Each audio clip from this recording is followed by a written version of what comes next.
நாகும் அதிகாரம் 1. நினிவேயின் பாரம். எல்கோசானாகிய நாகூமின் தரிசன புஸ்தகம். கர்த்தர் எரிச்சலுள்ளவரும் நீதியை சரிக்கட்டுகிறவருமான தேவன். கர்த்தர் நீதியை சரிக்கட்டுகிறவர், உக்கிர கோபமுள்ளவர். கர்த்தர் தம்முடைய சத்துருக்களுக்கு பிரதிபலன் அளிக்கிறவர். அவர் தம்முடைய பகைஞருக்காக கோபத்தை வைத்து வைக்கிறவர். கர்த்தர் நீடிய சாந்தமும் மிகுந்த வல்லமையும் உள்ளவர். அவர்களை ஆக்கினையில்லாமல் தப்புவிக்க மாட்டார்.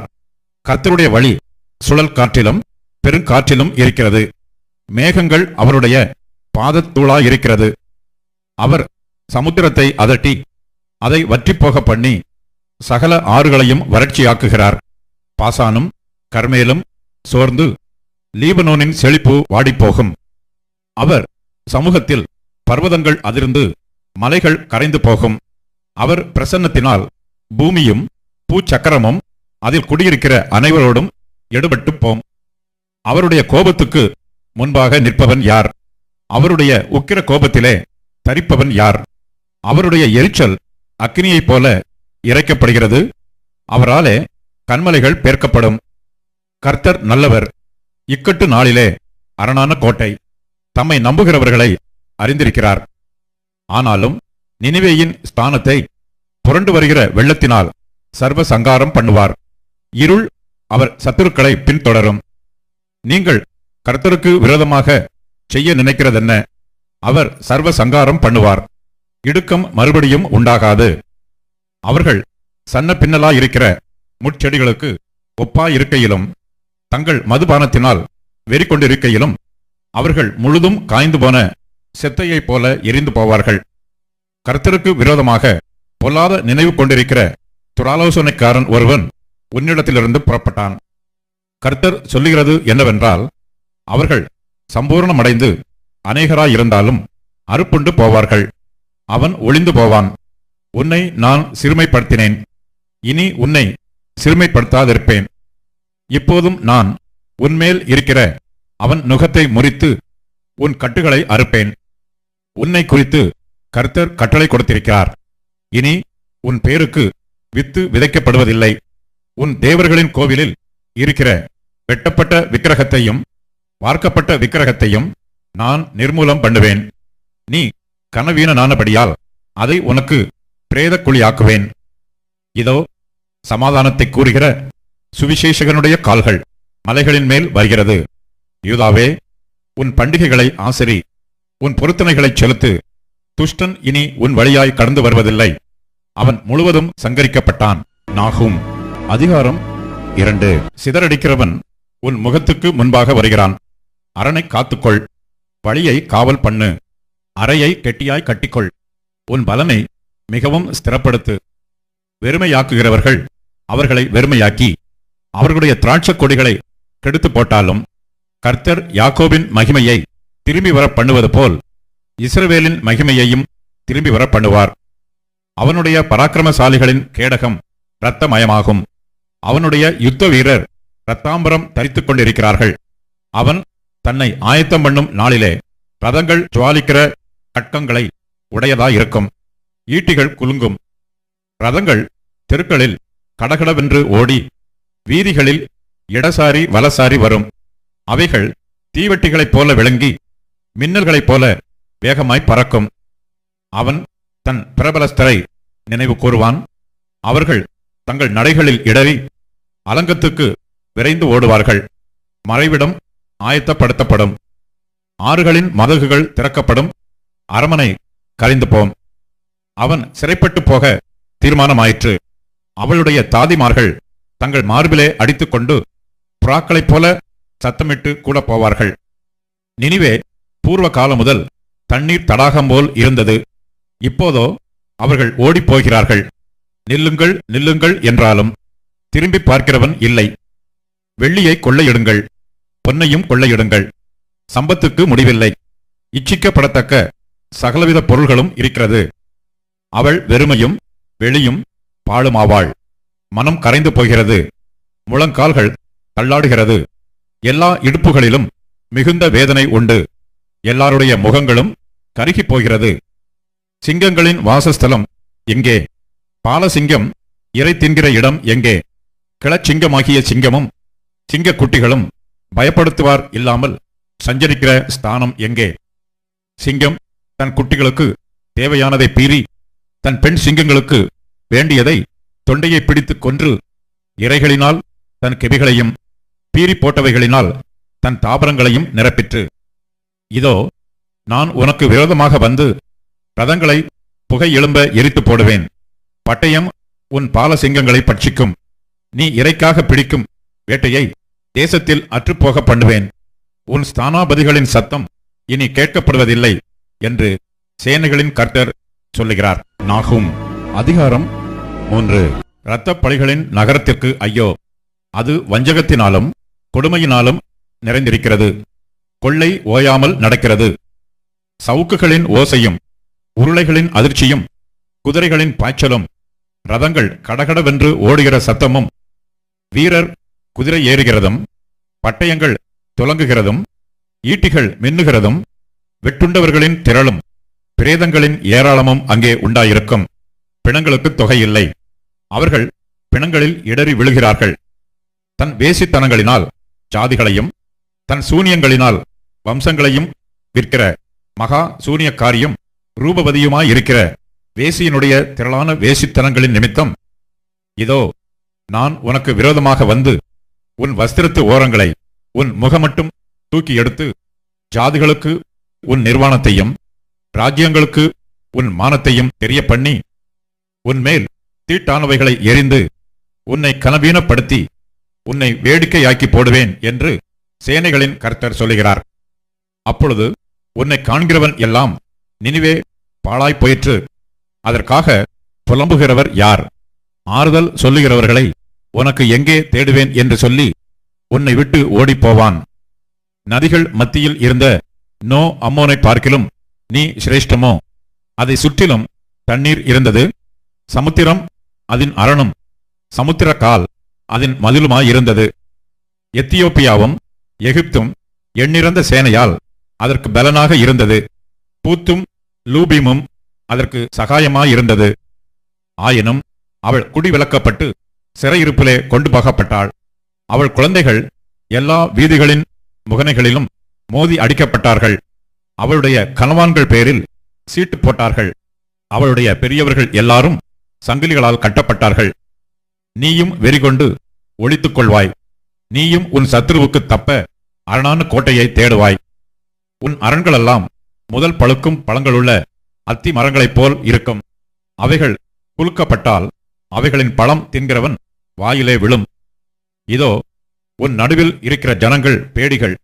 உன் தேசத்தின் வாசல்கள் உன் சத்துருவுக்கு முன் திறவுண்டு போகும். அக்கினி உன் தாழ்பாள்களை பட்சிக்கும். முற்றுகைக்கு தண்ணீர் முண்டுவை. உன் அரண்களை பலப்படுத்து. சேற்றிலே போய் களிமண்ணை மிதி. சூளையை கெட்டிப்படுத்து. அங்கே அக்கினி உன்னை பட்சிக்கும். பட்டயம் உன்னை சங்கரிக்கும். அது பச்சை கிளிகளைப் போல் உன்னை பட்சித்து போடும். உன்னை பச்சை கிளிகள் அத்தனை ஆக்கிக்கொள். உன்னை வெட்டுக்கிளிகள் அத்தனை ஆக்கிக்கொள். உன் வர்த்தகரை வானத்து நட்சத்திரங்களிலும் அதிகமாக்கினாய். இந்த பச்சை கிளிகள் பரவி பறந்து போகும். உன் மகுடவர்த்தனர் வெட்டுக்கிளிகளுக்கும் உன் தலகர்த்தர் பெருங்கிளிகளுக்கும் சமானமாயிருக்கிறார்கள். அவைகள் குளிர்ச்சியான நாளில் வேலிகளில் பாளையமிறங்கி சூரியன் உதித்த மாத்திரத்தில் பறந்து போம். பின்பு அவைகள் இருக்கும் இடம் இன்னதென்று தெரியாது. அசீரியா ராஜாவே, உன் மேய்ப்பர்கள் உறங்குவார்கள். உன் பிரபலஸ்தர் படுத்திருப்பார்கள். உன் ஜனங்கள் பர்வதங்களின் மேல் சிதறியிருக்கிறார்கள். அவைகளை கூட்டிச் சேர்ப்பவன் இல்லை. உன் நொறுங்குதலுக்கு பரிகாரம் இல்லை. உன் காயம் கொடியது. உன் செய்தியை கேட்பவர் யாவரும் உன் பேரில் கை கொட்டுவார்கள். உன் பொல்லாப்பு எந்நேரமும் யார் பேரிலேதான் பாயாமற் போயிற்று. ராஜாக்களின் 2ஆம் புஸ்தகம் அதிகாரம் 23 வசனங்கள் 1 முதல் 28 வரை. அப்பொழுது ராஜா யூதாவிலும் எருசலேமிலும் இருந்த மூப்பரையெல்லாம் அழைப்பித்தான். அவர்கள் அவனிடத்தில் கூடினபோது ராஜாவும் அவனோடு யூதாவின் மனுஷர் யாவரும் எருசலேமின் குடிகள் அனைவரும் ஆசாரியர்களும் தீர்க்கதரிசிகளும் சிறியோர் துவக்கி பெரியோர் மட்டுமுள்ள சகலரும் கர்த்தரின் ஆலயத்துக்கு போனார்கள். கர்த்தருடைய ஆலயத்திலே கண்டெடுக்கப்பட்ட உடன்படிக்கை புஸ்தகத்தின் வார்த்தைகளை எல்லாம் அவர்கள் காதுகள் கேட்க வாசித்தான். அப்பொழுது ராஜா தூண் அருகே நின்று கர்த்தரை பின்பற்றி நடக்கவும், அவருடைய கற்பனைகளையும் அவருடைய சாட்சிகளையும் அவருடைய கட்டளைகளையும் முழு இருதயத்தோடும் முழு ஆத்மாவோடும் கைக்கொள்ளவும், அந்த புஸ்தகத்தில் எழுதியிருக்கிற அந்த உடன்படிக்கையின் வார்த்தைகளை நிறைவேற்றவும் கர்த்தருடைய சந்நிதியில் உடன்படிக்கை பண்ணினான். ஜனங்கள் எல்லாரும் உடன்படிக்கைக்கு உட்பட்டார்கள். பின்பு ராஜா பாகாலுக்கும் விக்கிரக தோப்புக்கும் வானத்தின் சகல சேனைகளுக்கும் பண்ணப்பட்டிருந்த சகல பணிமுட்டுகளையும் கர்த்தருடைய ஆலயத்திலிருந்து புறம்பாக்க பிரதான ஆசாரியனாகிய இல்கியாவுக்கும் 2ஆம் வகுப்பிலுள்ள ஆசாரியர்களுக்கும் வாசல் காக்கிறவர்களுக்கும் கட்டளையிட்டு அவைகளை எருசலேமுக்கு புறம்பாய் கீதரோன் வெளிகளில் சுட்டெரித்து அவைகளின் சாம்பலை பெத்தேலுக்கு கொண்டு போக பண்ணினான்.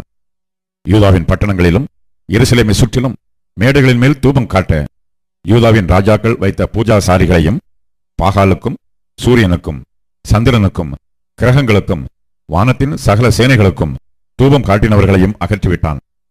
தோப்பு விக்கிரகத்தை கர்த்தரின் ஆலயத்திலிருந்து எருசலேமுக்கு புறம்பே கீதரோன் ஆற்றிற்கு கொண்டு போய் அதை கீதரோன் ஆற்று ஓரத்திலே சுட்டெரித்து அதை தூளாக்கி அந்த தூளை ஜனபுத்திரருடைய பிரேத குழிகளின் மேல் போடுவித்தான். கர்த்தரின் ஆலயத்திற்கு அருகே ஸ்திரீகள் தோப்பு விக்கிரகத்துக்கு கூடாரங்களை நெய்த இடத்திலுள்ள இலச்சையான புணர்ச்சிக்காரரின் வீடுகளை இடித்து போட்டான். அவன் யூதாவின் பட்டணங்களிலுள்ள எல்லா ஆசாரியரையும் வரச்சொல்லி கேபா முதல் பேர்சபா மட்டும் ஆசாரியர்கள் தூபம் காட்டியிருந்த மேடைகளை தீட்டாக்கி ஒலிமுக வாசல்களின் மேடைகளையும் பட்டணத்து வாசலுக்கு போகும் வழிக்கு இடதுபுறமாய் இருக்கிற பட்டண தலைவனாகிய யோசுவாவின் வாசற்படியில் இருந்த மேடையையும் இடித்து போட்டான். மேடைகளின் ஆசாரியர்கள் எருசலேமில் இருக்கிற கர்த்தருடைய பலிபீடத்தின் மேல் பலியிடாமல் தங்கள் சகோதரருக்குள்ளே புளிப்பில்லாத அப்பங்களை புசிக்கிறதற்கு மாத்திரம் உத்தாரம் பெற்றார்கள். ஒருவனும் மோளேகு கன்று தன் குமாரனையாகிலும் தன் குமாரத்தியாகிலும் தீக்கடக்க பண்ணாதபடிக்கு இன்னும் புத்திரரின் பள்ளத்தாக்கில் இருக்கிற தோப்பேத் என்னும் ஸ்தலத்தையும் அவன் தீட்டாக்கி கர்த்தரின் ஆலயத்திற்குள் போகிற இடம் தொடங்கி பட்டணத்துக்கு புறம்பே இருக்கிற நாத்தான் மெலக் என்னும் பிரதானியின் அறை வீடு மட்டும் யூதாவின் ராஜாக்கள் சூரியனுக்கென்று வைத்திருந்த குதிரைகளை அகற்றி சூரியனின் ரதங்களை அக்கினியில் சுட்டெரித்தான். யூதாவின் ராஜாக்கள் உண்டாக்கினதும் ஆகாசுடைய மேல் வீட்டில் இருந்ததுமான பலிபீடங்களையும் மனாசே கர்த்தருடைய ஆலயத்தின் 2 பிரகாரங்களிலும் உண்டாக்கின பலிபீடங்களையும் ராஜா எடுத்து அவைகளின் தூளை அங்கே இருந்து எடுத்து கீதரோன் ஆற்றில் கொட்டினான். எருசலேமுக்கு எதிரே இருக்கிற நாசமலையின் வலதுபுறத்தில் இஸ்ரவேலின் ராஜாவாகிய சாலமோன் சீதோனியரின் அருவருப்பாகிய அஸ்தரோத்திற்கும் மோவாபியரின் அருவருப்பாகிய காமோசுக்கும் அம்மோன் புத்திரரின் அருவருப்பாகிய மில்கோமுக்கும் கட்டியிருந்த மேடைகளையும் ராஜா தீட்டாக்கி சிலைகளை உடைத்து விக்கிரக தோப்புகளை நிர்மூலமாக்கி அவைகளின் ஸ்தலத்தை மனுஷரின் எலும்புகளால் நிரப்பினான். இஸ்ரவேலை பாவம் செய்ய பண்ணின நோபாத்தின் குமாரனாகிய யெரொபெயாம் பெத்தேலில் உண்டாக்கியிருந்த பலிபிடமும் மேடையும் ஆகிய அவ்விரண்டையும் அவன் இடித்து அந்த மேடையை சுட்டெரித்து தூளாக்கி விக்கிரக தோப்பையும் சுட்டெரித்தான். யோசியா திரும்பி பார்க்கிறபோது அங்கே அந்த மலையில் இருக்கிற கல்லறைகளை கண்டு ஆட்களை அனுப்பி அந்த கல்லறைகளில் உள்ள எலும்புகளை எடுத்து வரச் செய்து இப்படி நடக்கும் என்று தேவனுடைய மனுஷன் கூறின கர்த்தருடைய வார்த்தையின்படியே அவைகளை அந்த பலிபீடத்தின் மேல் சுட்டெரித்து அதை தீட்டாக்கினான்.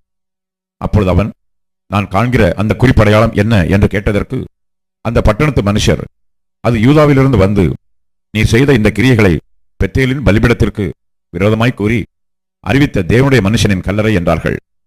அதற்கு அவன், இருக்கட்டும், ஒருவனும் அவன் எலும்புகளை தொட வேண்டாம் என்றான். அப்படியே அவன் எலும்புகளை சமாரியாவில் இருந்து வந்த தீர்க்கதரிசியின் எலும்புகளோடு விட்டுவிட்டார்கள். கர்த்தருக்கு கோபம் உண்டாக்க இஸ்ரவேலின் ராஜாக்கள் சமாரியாவின் பட்டணங்களில் உண்டாக்கி இருந்த மேடைகளின் கோவில்களை எல்லாம் யோசியா தகர்த்து பெத்தேலிலே தான் செய்த செய்கைகளின்படியே அவைகளுக்கு செய்து அவ்விடங்களில் இருக்கிற மேடைகளின் ஆசாரியர்களையெல்லாம் பலிபீடங்களின் மேல் கொன்றுபட்டு அவைகளின் மேல் மனுஷரின் எலும்புகளை சுட்டெரித்து எருசலேமுக்கு திரும்பினான். பின்பு ராஜா, இந்த உடன்படிக்கையின் புஸ்தகத்தில் எழுதியிருக்கிறபடியே உங்கள் தேவனாகிய கர்த்தருக்கு பஸ்காவை ஆசிரியுங்கள் என்று சகல ஜனங்களுக்கும் கட்டளையிட்டான். இஸ்ரவேலை நியாயம் விசாரித்த நியாயாதிபதிகளின் நாட்கள் தொடங்கி இஸ்ரவேலின் ராஜாக்கள் யூதாவின் ராஜாக்கள் ஆகிய அவர்களுடைய சகல நாட்களிலும் இந்த பஸ்காவை போல் பஸ்கா ஆசரிக்கப்படவில்லை. ராஜாவாகிய யோசியாவின் 18ஆம் வருஷத்திலே கர்த்தருக்கு இந்த பஸ்கா எருசலேமிலே ஆசரிக்கப்பட்டது. ஆசாரியனாகிய இல்கா கர்த்தருடைய ஆலயத்தில் கண்டெடுத்த புஸ்தகத்தில் எழுதியிருக்கிற நியாயப்பிரமாணத்தின் வார்த்தைகளை நிறைவேற்றும்படிக்கு யோசியா அஞ்சனக்காரரையும் குறி சொல்லுகிறவர்களையும் சுரூபங்களையும் நரகலான விக்கிரகங்களையும் யூதா தேசத்திலும் எருசலேமிலும் காணப்பட்ட எல்லா அருவருப்புகளையும் நிர்மூலமாக்கினான். கர்த்தரிடத்துக்கு தன் முழு இருதயத்தோடும் தன் முழு ஆத்மாவோடும் தன் முழு பலத்தோடும் மோசேயின் நியாயப்பிரமாணத்திற்கு ஏற்றபடியெல்லாம் செய்ய மனதை சாய்த்தான். அவனைப் போலொத்த ராஜா அவனுக்கு முன் இருந்ததுமில்லை, அவனுக்கு பின் எழும்பினதுமில்லை. ஆகிலும் மனாசே கர்த்தருக்கு கோபம் உண்டாக்கின சகல காரியங்களின் நிமித்தமும் அவர் யூதாவின் மேல் கொண்ட தம்முடைய மகா கோபத்தின் உக்கிரத்தை விட்டு திரும்பாமல், நான் இஸ்ரவேலை தள்ளிவிட்டது போல யூதாவையும் என் முகத்தை விட்டு தள்ளி, நான் தெரிந்து கொண்ட இந்த எருசலேம் நகரத்தையும் என் நாமம் விளங்கும் என்று நான் சொன்ன ஆலயத்தையும் வெறுத்து விடுவேன் என்று கர்த்தர் சொன்னார். யோசியாவின் மற்ற வர்த்தமானங்களும் அவன் செய்தவை யாவும் யூதாவுடைய ராஜாக்களின் நாளாகம புஸ்தகத்தில் அல்லவோ எழுதியிருக்கிறது. நாளாகமத்தின் 2ஆம் புஸ்தகம் அதிகாரம் 35 வசனங்கள் 1 முதல் 19 வரை. அதற்கு பின்பு யோசியா எருசலேமிலே கர்த்தருக்கு பஸ்காவை ஆசரித்தான். அவர்கள் 1ஆம் மாதம் 14ஆம் தேதியிலே பஸ்கா ஆட்டுக்குட்டியை அடித்தார்கள். அவன் ஆசாரியர்களை அவர்கள் முறை வரிசைகளில் வைத்து அவர்களை கர்த்தருடைய ஆலயத்தில் ஆராதனை செய்ய திட்டப்படுத்தி, இஸ்ரவேலையெல்லாம் உபதேசிக்கிறவர்களும் கர்த்தருக்கு பரிசுத்தமாக்கப்பட்டவர்களுமாகிய லேவியரை நோக்கி, பரிசுத்த பெட்டியை தாவீதின் குமாரனாகிய சாலமோன் என்னும் இஸ்ரவேலின் ராஜா கட்டின ஆலயத்திலே வையுங்கள். தோளின் மேல் அதை சுமக்கும் பாரம் உங்களுக்குரியதல்ல.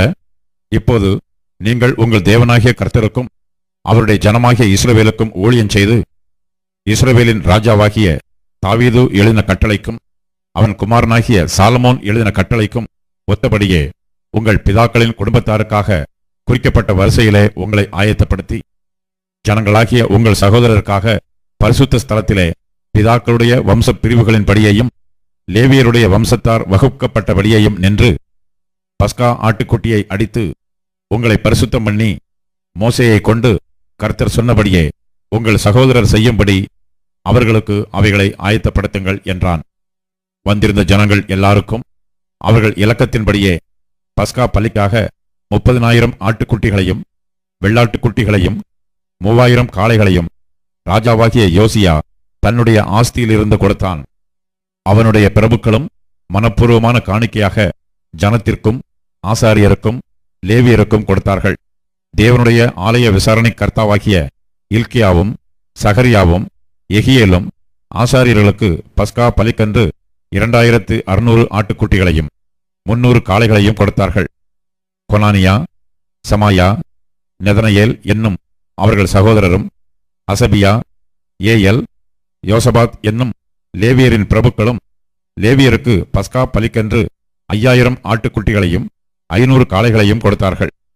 இப்படி ஆராதனை திட்டம் பண்ணப்பட்ட போது ராஜாவினுடைய கட்டளையின்படியே ஆசாரியர் தங்கள் ஸ்தானத்திலும் லேவியர் தங்கள் வகுப்புகளின் வரிசையிலும் நின்று பஸ்கா ஆட்டுக்குட்டியை அடித்தார்கள். ஆசாரியர் அவர்கள் கையிலிருந்து இரத்தத்தை வாங்கி தெளித்தார்கள்.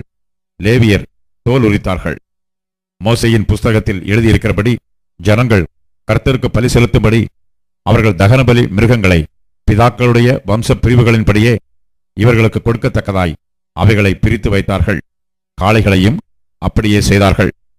அவர்கள் பஸ்கா ஆட்டுக்குட்டியை நியாய முறைமையின்படியே அக்கினியில் பொரித்து பரிசுத்தமாக்கப்பட்ட மற்றவைகளை பானையிலும் கொப்பரைகளிலும் சட்டிகளிலும் சமைத்து ஜனங்களுக்கெல்லாம் தீவிரமாய் பங்கிட்டுக் கொடுத்தார்கள். பின்பு தங்களுக்காகவும் ஆசாரியருக்காகவும் ஆயத்தப்படுத்தினார்கள். ஆரோனின் புத்திரராகிய ஆசாரியர்கள் சர்வாங்க தகன பலிகளையும் நினத்தையும் செலுத்துகிறதில் இரவு மட்டும் வேலையாயிருந்தபடியினால் லேவியர் தங்களுக்காகவும் ஆரோனின் புத்திரராகிய ஆசாரியருக்காகவும் ஆயத்தப்படுத்தினார்கள். தாவீதும் ஆசாபும் ஏமானும் ராஜாவின் ஞானதிருஷ்டிக்காரனாகிய எதுத்தூனும் கற்பித்தபடியே ஆசாபின் புத்திரராகிய பாடகர் தங்கள் ஸ்தானத்திலும் வாசல் காவலாளர் ஒவ்வொரு வாசலிலும் நின்றார்கள். அவர்கள் தங்கள் ஊழியத்தை விட்டு விலகக்கூடாதிருந்தது லேவியரான அவர்கள் சகோதரர் அவர்களுக்காக ஆயத்தப்படுத்தினார்கள். அப்படியே ராஜாவாகிய யோசியாவினுடைய கட்டளைப்படி பஸ்காவை ஆசரிக்கிறதற்கும் கர்த்தருடைய பலிபீடத்தின் மேல் சர்வாங்க தகன பலிகளை இடுகிறதற்கும் அடுத்த கர்த்தருடைய ஆராதனையெல்லாம் அன்றைய தினம் திட்டமாய் செய்யப்பட்டது. அங்கே வந்திருந்த இஸ்ரவேல் புத்திரர் அக்காலத்தில் பஸ்காவையும் புளிப்பில்லாத அப்ப பண்டிகையையும் 7 நாள் அளவும் ஆசரித்தார்கள். தீர்க்கதரிசியாகிய சாமுவேலின் நாள் தொடங்கி இஸ்ரவேலிலே அப்படி கொத்த பஸ்கா ஆசரிக்கப்படவில்லை. யோசியாவும் ஆசாரியரும் லேவியரும் யூதாவனைத்தும் இஸ்ரவேலில் வந்திருந்தவர்களும் எருசலேமின் குடிகளும் ஆசரித்த பஸ்காவைப் போல இஸ்ரவேல் ராஜாக்களில் ஒருவரும் ஆசரித்ததில்லை. யோசியாவுடைய ராஜ்யபாரத்தின் 18ஆம் வருஷத்திலே இந்த பஸ்கா ஆசரிக்கப்பட்டது.